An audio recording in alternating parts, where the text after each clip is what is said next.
मैं आपका mentor AK Singh और आज फिर हम अपने BLIS 09 यानी कि 105 को देखेंगे। और 105 में हमें क्या देखना था, आज हमें देखना था इंडेस्ट, जो कि आपको मैंने बता दी थी कि कल क्या है, इसकी फुल फॉर्म बता दी थी। और हम यानी 5वें चैप्टर पे चल रहे हैं, तो चलिए शुरू करते हैं। आज क्या है, शायद आपको 2 या 3 वीडियो आपको देखने मिल जाए इसकी वीडियो लगातार, तो इसको ध्यान में रखना। आशा करता हूँ आपको सबसे पहले क्या है, वीडियो पसंद आ रही होगी। और वीडियो पसंद आ रही है तो वीडियो को लाइक करिए, चैनल को सब्सक्राइब करिए, वीडियो को ज़्यादा से शेयर करिए, टेलीग्राम ग्रुप को ज्वाइन करके रखिए, जिससे आपको क्या है, जो इम्पोर्टेंट इन्फॉर्मेशन है वो मिल जाए। तो सबसे पहले क्या आता है हमारा, यानी यूनिट नंबर 1, लेसन नंबर क्या है आपका 5, और आपका क्या है आज का टॉपिक क्या है, इंडेस्ट। अब इंडेस्ट है क्या, तो सबसे पहले आपको पता होना चाहिए इसकी फुल फॉर्म क्या है, Indian national digital library in engineering science and technology. क्या है, ये आपकी फुल फॉर्म है। अब इसका क्या है, यानी कि ये क्या कर रहा है, ये आपके बालाकृष्ण, यानी कि इसकी क्या है, इसकी स्थापना किसने करी, पहली बात तो ये आती। अब इसमें क्या आ जाती है, यानी कि N बालाकृष्ण, और आपको कहीं ना कहीं इसकी यानी कि IISC की अध्यक्षता में नियुक्त कहीं ना कहीं विशेष समूह के सिफारिश पर मानव संसाधन विकास मंत्रालय द्वारा की गई थी। ठीक है। अब इसमें क्या है, 48 क्या है, आपको वित्तीय पोषित सरकार संस्थानों की बात आती है। किसके, 48, एक ना आते 48। ठीक है। और 48 मुख्य प्रौद्योगिकी संस्थानों की कहीं ना कहीं इसमें बात आपको देखने के लिए मिलती है। अब 100 इंजीनियरिंग कॉलेज और संस्थानों के द्वारा कहीं ना कहीं इसकी पहल करी गई और ओपन एडेड प्रस्ताव रखा गया, और कहीं ना कहीं आज कर यानी कि वर्तमान में संख्या है इसकी, कुल मिला के इसके सदस्यों की संख्या है 943 के समथिंग आपको देखने के लिए मिलेगी। ठीक है, क्या मिलेगी, 943 आपको इसकी संख्या देखने के लिए मिलेगी। अब ये क्या कर रहा है, यानी कि इसके उद्देश्य क्या है, उद्देश्य क्या होते हैं इसके, उद्देश्य क्या है, तो सबसे पहली बात आती है उद्देश्य क्या है। तो ये कर रहा है, यानी कि ये आपके कहीं ना कहीं कंसोर्टियम के जो सदस्य हैं के लिए इलेक्ट्रॉनिक संसाधनों का क्या कर रहा है, अत्यधिक रियायत दे रहा है और सबसे सरल नियमों और शर्तों पर उपलब्ध करा रहा है। क्या कर रहा है, शर्तों और नियमों पर उपलब्ध करा है। दूसरा क्या है, अन्य इंजीनियरिंग और तकनीकी संस्थानों को मुख्य सदस्य पर भागीदारी के आधार पर सदस्यता का लाभ दे रहा है। क्या कर रहा है, सदस्यता का लाभ दे रहा है।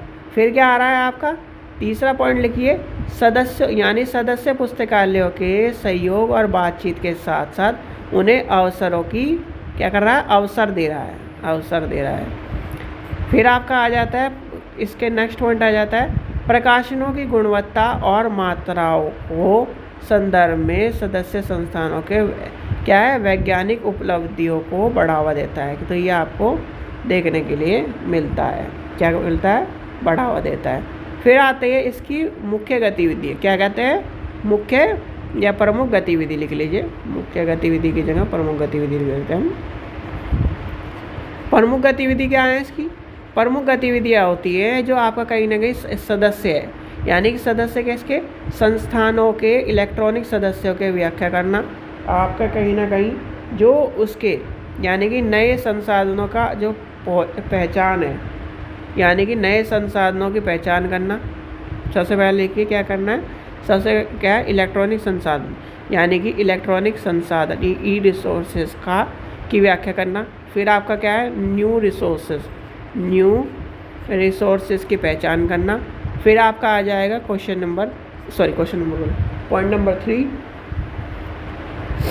जो अपने सदस्यों के अनुसार सदस्य पुस्तकालयों की कहीं ना कहीं इलेक्ट्रॉनिक संसाधनों तक पहुँच सुनिश्चित करना।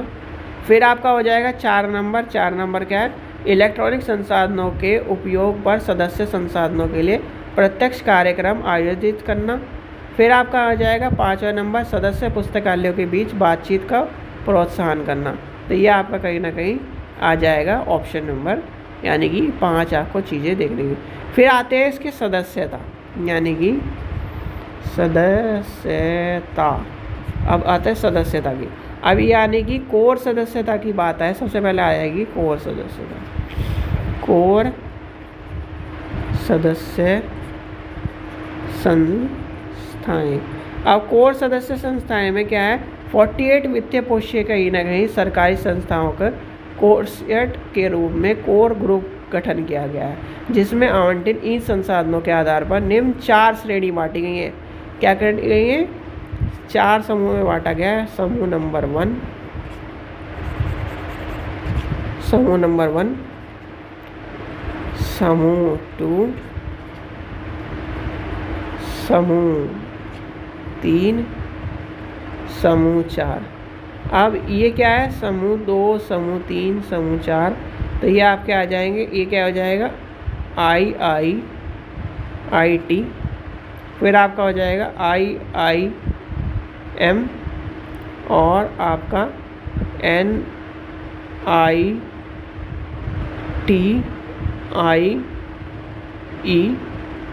ठीक है। और आपका हो जाएगा इसमें NITISM और आपके SLIET, और इसमें आपका हो जाएगा IIT एंड और IISC। तो ये आपके कहीं ना कहीं इसके 4 समूह सदस्य के रूप में तो ये देखने के लिए मिल रहे हैं, ठीक है। और क्या है इसका, यानी कि मंत्रालय कौन सा, IIT दिल्ली के रूप में आपको मुख्यालय के रूप में, संस्थान के रूप में कार्य करते मिलेंगे, ठीक है। अब आपकी आ जाती है इसकी कहीं ना कहीं बात आती है कहीं ना कहीं कॉलेजों की, यानी कि आपको कॉलेज बताते थे, कितने कॉलेज बताए थे, और कहीं ना कहीं आपको मैंने अभी कॉलेजों के बारे में बताया था जो इसके सदस्य के रूप में कहीं ना कहीं काम कर रहे हैं, यानी कि आपके 900 समथिंग कॉलेज कहीं ना कहीं इसके सदस्य के तौर पर काम कर रहे हैं, ठीक है। अब यानी सदस्यता की बात आएगी, सदस्यता में क्या है, अब क्या कर रहे हैं, लास्ट पॉइंट बचता है हमारा इसका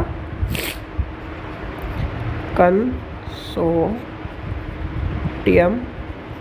द्वारा क्रय किए जाने वाले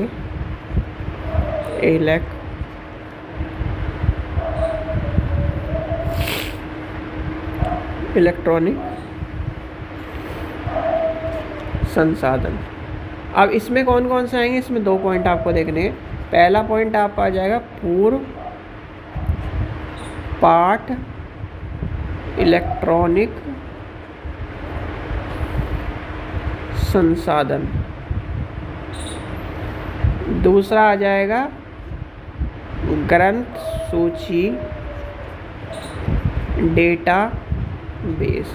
अब क्या हो गया, यानी कि यहाँ पर क्या हो जाएगा, सारा का सारा पूर्व पाठ, यानी कि जो पुराने हैं, यानी कि पूर्व पाठ इलेक्ट्रॉनिक संसाधन में उन ग्रंथों के विवरण के साथ क्या करा है, लेख को शामिल करा जाएगा, जिसमें आपका कहीं ना कहीं आपका IEL लाइव ऑनलाइन है, साइंस इलेक्ट्रॉनिक्स है, इसी सारे के सारे आपको पत्रिकाओं और इलेक्ट्रॉनिक पत्रिकाओं के रूप में देखने को मिलेंगे।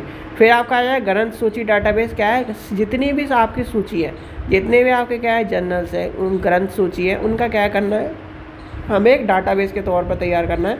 और इसमें आपको क्या है, कहीं ना कहीं आपको कंसोर्टियम 17 पूर्व पाठ में और ई संसाधनों में और कहीं ना कहीं 6 क्या करें, ग्रंथ सूची डाटाबेस के रूप में आपको देखने के लिए मिलेंगे, ठीक है बच्चों। चलिए, आशा करता हूँ आपको वीडियो पसंद आई। वीडियो पसंद आई तो लाइक करें, चैनल को सब्सक्राइब करें, वीडियो को ज़्यादा से शेयर करें।